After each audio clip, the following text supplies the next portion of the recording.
হ্যাঁ ওটা তো হ্যাঁ কালকে ঠিক আছে। 8টা থেকে খাবো 9টা 9:30।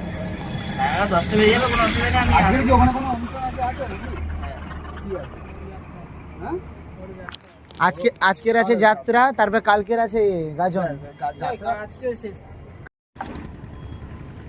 এবার 7:30 চলে আবার সিরিয়াস ধরে 7:30 তুই সেখানে চ গিয়ে খা ধরাবি। হ্যাঁ নদীতে রেখে সেখানে ভালো জায়গা তোকে পাঠাবো। রাতে খাবো, এখন কি? হবে না এখন? এখন না, 7:30 রাতে খেতে পাগল। এখন খেয়ে লোকের প্রেম করাতে যাবো, তার মধ্যে কেস খেয়ে গেছি। হ্যাঁ হ্যাঁ তার সাথে যাবি কখন আবার? সেটা টাইম আছে। তাও মানে এই ক্যামেরা ওই ক্যামেরা। আর নাম দে দেখো সোমনাথ দা চলে এসছে এখানে আমাদের মেয়ে পটানোর জন্য। ছুটি জুতো পরেছে, বাট হাতে সানগ্লাসটা থাকবে। সানগ্লাসটা দিয়ে দে, এবার সানগ্লাসটা দিয়ে দে। এখন স্কুল ছুটি হয়ে সোমনাথ দা প্লিজ সানগ্লাসটা পরে দেখান আমাদের কেমন লাগছে। আরে কি আছে দেখানো, দেখাও। হ্যাঁ এই ভিডিও কত স্কুলের মেয়ে দেখবে? বাস হ্যান্ডসাম লাগছে তো, বাস সেই লাগছে। ব্রিজে ঘুরতে এসছে বাইক নিয়ে, বাইকটা দেখতে যাচ্ছেন।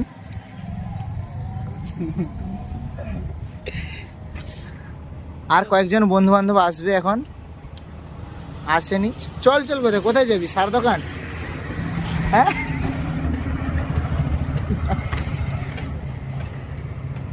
কই যাবি? এই শোন না তোমরা বল না, আধা ঘন্টা পরে যাবি। তোমরা বল তোরা ঘুরবি চ, ওখানে ঘুরতে যাবি তো। ওখানে কোথায় যাবি? নিউ বখালি কেউ নেই ভাই, নামখানার মতন কেউ নেই। তুই কোনোদিন নিউখালি গেছিস?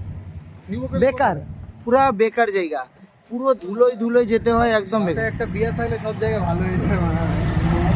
হ্যাঁ সোমনাথ যদি খাওয়ানোর বিয়ারটার পয়সা দেয়, একটা বিয়ারের পয়সা দাম, এটা 7:30 পয়সা। বাস দেখ রাত, রাত্রে তো হবে, ওটা তো চাপ নেই। সেটা রাতে হবে কালকে।